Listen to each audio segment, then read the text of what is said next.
Та бүхэн ямар гэрээ. Би өнөөдөр дахиад нэг галтгооны бичлэг хиймээр байна. За энэ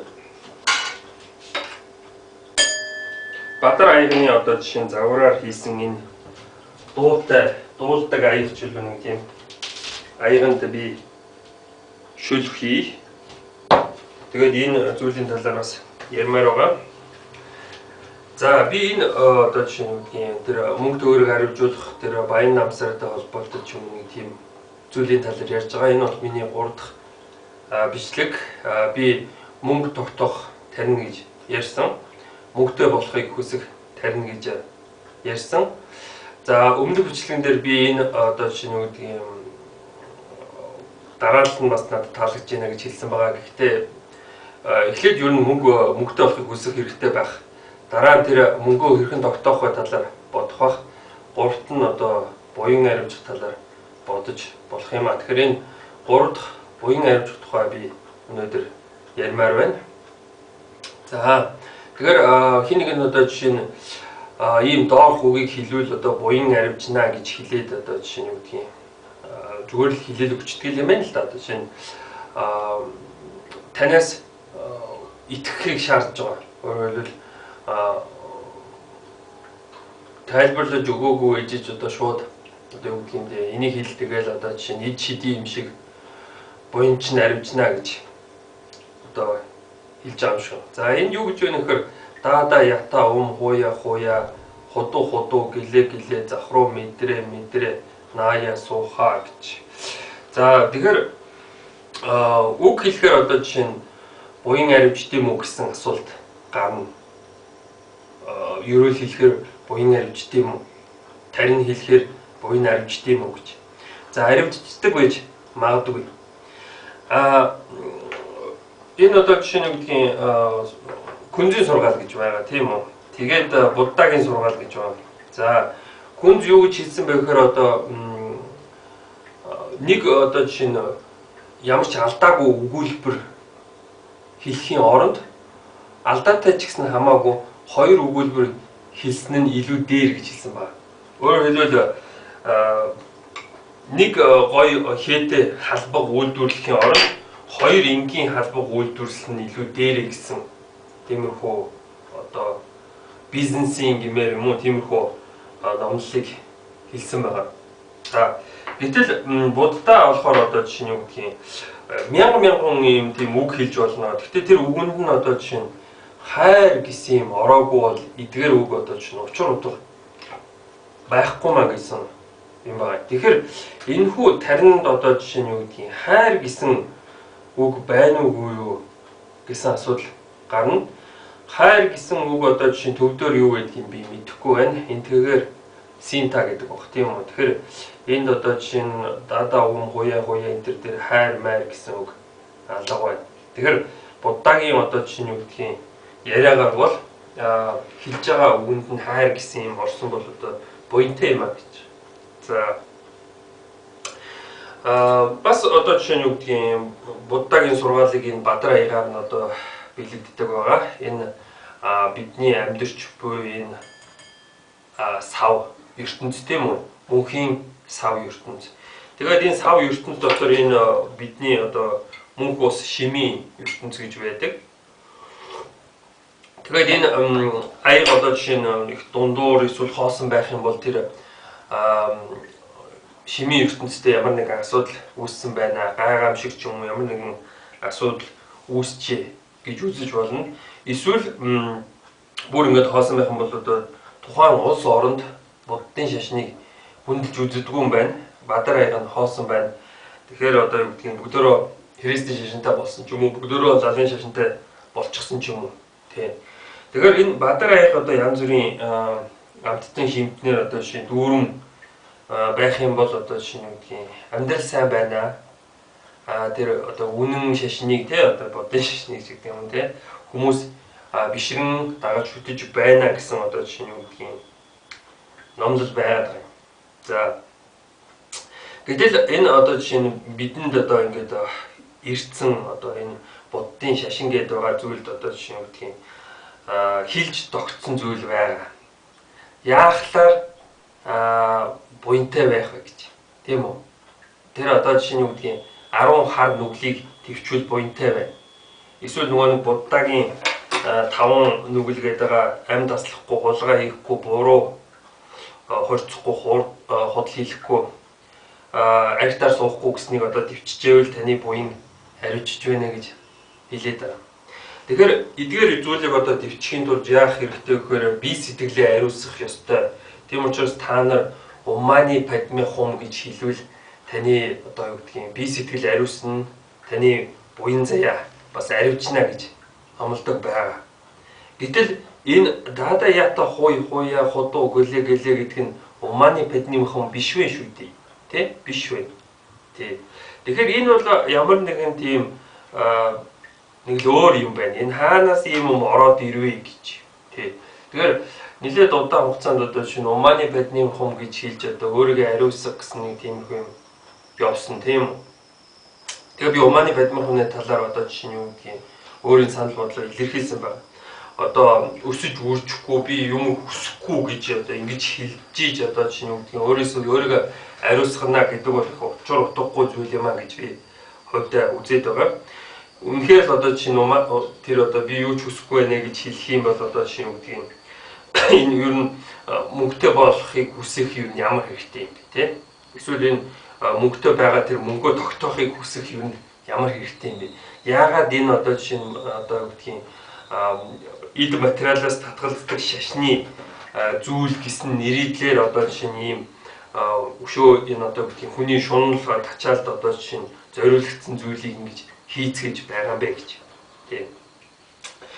За одоо юу гэж хэлэх юм бэ гэсэн асуудал гарна л да. Одоо жишээ нь ингээд энтхэг төвд хэлгээд ингээд ивэл одоо жишээ нь бас их асуудалтай байна. Одоо бидний ярьж байгаа энэ монгол хэл бол ямар ч шашнаас одоо урт настай олон мэдгүй олон жил одоо жишээ олон зуун жил одоо ингэж хөгжиж ирсэн нэг тийм амьд зүйл байгаа тийм үү бидний хэл. Тэгэхээр би нэг сууха гэсэн үгний талаар ингээд ярмаар байна л хэл завтнаад тийм үү. Тэгэхээр энэ эдгээр таринуудыг ингээд одоо жишээ нь гэдгийг аваад үзэх юм бол ом гэж эхэлж байна. За ом гэдэг нь болохоор англиар орчуулахдаа амин гэдэг, өөрөөр хэлбэл бурхныг одоо дуудаж байгаа юм да. Өөрөөр хэлбэл бид нэр ерөөл хэлэхдээ юу хөө. За эсвэл зээ гэж байгаа хэлдэг тийм үү. Тэрнтэй адилхан. Тэгээд нэг үг хэлнэ баа гэж хэлнэ. Тэгээд сууха гэж дуусна. Сууха.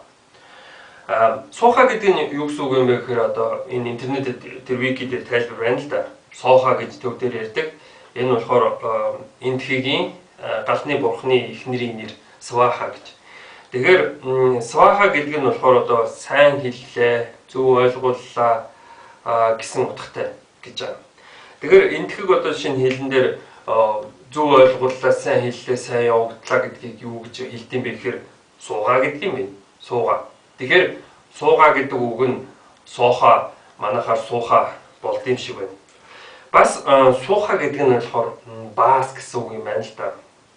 Тэгэхээр нэг талаар одоо жишээ нь ингээд ямар нэг ямиг ом гэж залгаад ингээд янз бүрийн процесс явагдаад тэгээд ингээд сууха гэдэг ингээд юм гараад ирэх юм. Тэгэхээр ингээд ямар нэг юм аваад шингээгээд зөв явагдаад тэгээд зөв гарсных нь бэлэг тэмдэг нь одоо баас байх нь шүү дээ. Гэтэл чинь ингээд залгаад өгсөн байж болох юм. Эсвэл залгаад одоо бөөлжсөн байж болох юм тийм үү. Тэгэхээр сайн явагдсан гэж. Тэгэхээр сайн явагдсных нь бэлэг тэмдэг нь одоо энэ баас болж байна. За тэгэхээр сууха гэхээр баастай байх нь л та тийм үү. Тэгэхээр ер нь ингэж идээд ингэж гаргаад одоо жишээ нь ингэхээр одоо буян юм уу гэж. Сууха буян биш баха тий.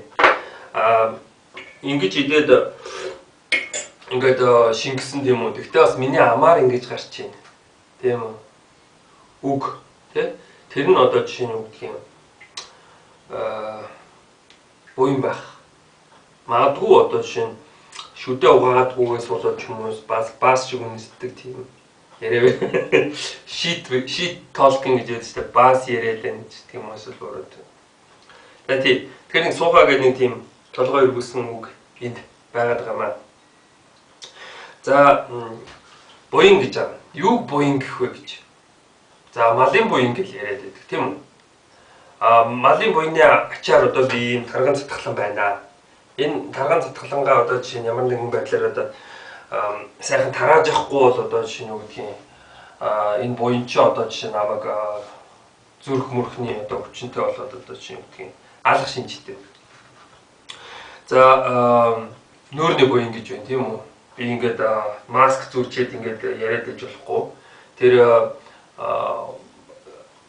араб хүүхнүүд одоо жишээ нь юу гэдгийг нүүрний буйнаа нуугаал одоо ингээл маск зүгэл ингээл яваад байдаг тийм үү. Тэгэхээр Монгол хүн одоо жишээ нь нүүрний буйнтай тэр ихнэр хүмүүс гизэг ингэж одоо жишээ нь энэ Япон солонгосууд шиг ингэж засдаг ихнэр хүний үс гизэг засалт байдаг энэ төр гэж байна тийм үү. Япон солонгос гэж ярьсан юм чинь Япон солонгосууд одоо жишээ нь хөгжсөн одоо жишээ нь юу гэдгийг их буйнтай улс гэж хэлж болно. Буян гэхээр одоо чинь цөөхөн тооны хүндээ авч хэлэхэд хэцүү. Жишээ нь нэг арал дээр 2 3 хүн амьдардаг байж үзье. Тэдэнд ямар буян байгаа юм бэ гэж. Тэгэхээр буян гэхээр их олон хүн байх нь тэгээд тэр олон хүний буянд одоо жишээ нь юу гэдгийг та бас амьдардаг байх нь. Өөрөөр хэлбэл таны бизнес худалдаа ингээд 8 ингээд сайн явж ивэл төмний буйнаар явж байна гэж. Тэгэхээр хүн ам их байх тусам одоо жишээ нь буянтай сайхан байцгаах нь байна шүү дээ. За гэтэл чинь одоо жишээ нь юу гэдгийг энэ баялаг буйныг дагаад одоо чинь янз бүрийн асуудал гарч байна. Япон солонгос ингээ хөгжсөн орон байдал чинь ингээд яагаад хүмүүс нь одоо жишээ нийгмийн даралтаас болоод одоо ингээд амиа хорлоод идэх юм бэ гэж. Тийм үү? Яагаад одоо жишээ нь энэ Европ гээд хөгжсөн одоо жишээ нь юу гэдгийг баян улс байна. Гэтэл яагаад одоо чинь нэг л одоо чинь юу гэдгийг хүмүүлэг загнах гэх тийм үү баахан тэр цагаач нарыг оруулаад тэгэл тэр цагаачилж байгаа хүмүүс нь цагаач биш л дөрөвчд гэж байна. Тэ өөрсдөө дөрөвчд гэж байна. Дэлхийн 2 дугаар дайнд одоо Европын орнууд хоорондоо байлж ирсэн. Гэтэл залуу эрэгтэй хүмүүс тэгэж арабуудыг дөрөвжсэн үү гэж үгүй ээ. Тэр Гитлерийн Германы жижигхэн банд нар одоо буу агсаал эсвэл Орос эрэгтэй хүүхдүүд те буу барайл тэгэл байлдчихсэн тийм үү их орныхоо төлөө байлдчихсэн. Гэтэл энэ баахан одоо жишээ нь юу гэдгийг сахал нь урагчсан арабууд одоо жишээ нь юу гэдгийг нутагтан дайн болж ин би үхмээргүй байх гэдэг одоо жишээ нь юу гэдгийг дөрөвж ийн гэдэг бол одоо жишээ нь нэг талаар ичгүүртэй асуудал. Энэ болохоор тийм одоо нэрхтэй хүн одоо жишээ нь гэдэг нь ягаад нутгаа одоо жишээ нь гэдэг юм өөрөөх ирч хилэн төлөө дэмждэггүй юм бэ гэж асуумаар байдаг. За тийм. Тэгэхээр ингээд баян хөгжсөн улс орнууд одоо чинь ямар нэгэн сэтгэлийн дарамттай ямар нэгэн зовлонтой байна. Тэгэхээр энэ буян одоо хөрөнгө мөнгө гэдэг чинь дагаад бас янз бүрийн одоо чинь муу юм дагаж ирдэг байх магадaltaй. Өөрөөр хэлбэл одоо чинь юу гэдэг Чингис хааны буянд Европ нь одоо дэлхий ингээд нэг хэсэгтээ 50 байгаад хөгжсөн гэж. Гэтэл Чингис хаан дэлхийг эзэлж ийн гэж баахан нүгэл үлдсэн ойлгомжтой алаан хядан хийсэн тийм үү. Гэтэл чинь ийм их нүглийг одоо чинь дагаад бас их хэмжээний буян ирээдүй байдаг юм байна шүү дээ. Тэгэхээр их тийм сонир тийм үү. Тэгэхээр би хэний буянд ийм одоо чинь хортой агаар амьсгалаад байна гэж. Мэдээж та бүхний буянд та бүхэн одоо нүүрсээ ингээд шатаагаад бид нарыг хордуулад байна шүү дээ тийм үү монголчууд. Хэний буянд нүүрстэй байгаа юм бэ гэж хэдэн тэрбум жилийн өмнө байсан нэг ой байж л дээ. Тэр ой нь одоо дарагдаад нүүрс болсон. Тэр ой моднуудын буянд одоо нүүрстэй байгаа ч гэдэг юм. Их маягаар. Тэгэхээр буян гэхээр ийм одоо чинь юу гэдэг юм байгаа бүхэл юм буян тийм үү. Тэгэхээр монголоор зүгээр л хэлчихье л да. Буян заяа минь аривч хултгай. За заяа гэдэг үг нь гадаад үг юм байна гэх юм бол буян хишиг минь аривч хултгай гэдэг юм. Тийм. Гэтэл чинь нөгөө нэг Энэ одоо жишээ нь энэ гадаадынхан шиг юм асуудалтай баймааргүй байна. Одоо яах вэ гэж. Тэгвэл одоо бидний хэдийн зорилго бол тэр айхтар өндөр хөгжил биш шүү дээ. Бид сэтгэлийн цэнгэл эдлэх нь бидний одоо зорилго. Тэгэхээр Сүхбаатарын үгийг одоо жишээ нь бид нэр санах хэрэгтэй. Сүхбаатар одоо бид нэр ингээд зориглон хөдөл одоо хөрж чадахгүй, хийж чадахгүй юм байхгүй болж цэнглийн манлайд хүрнэ гэж хэлсэн байдаг тийм үү. Тэгэхээр буян хишиг минь аривжиж цэнглийн манлайд хүрэх болтугай гэж хэлвэл одоо буян аривж болох юм байна. Буян аривж болохоо гэж хувьдаа бодож байна. За анхаарал тавьсанд баярлалаа. Та бүхний буян аривж болтугай.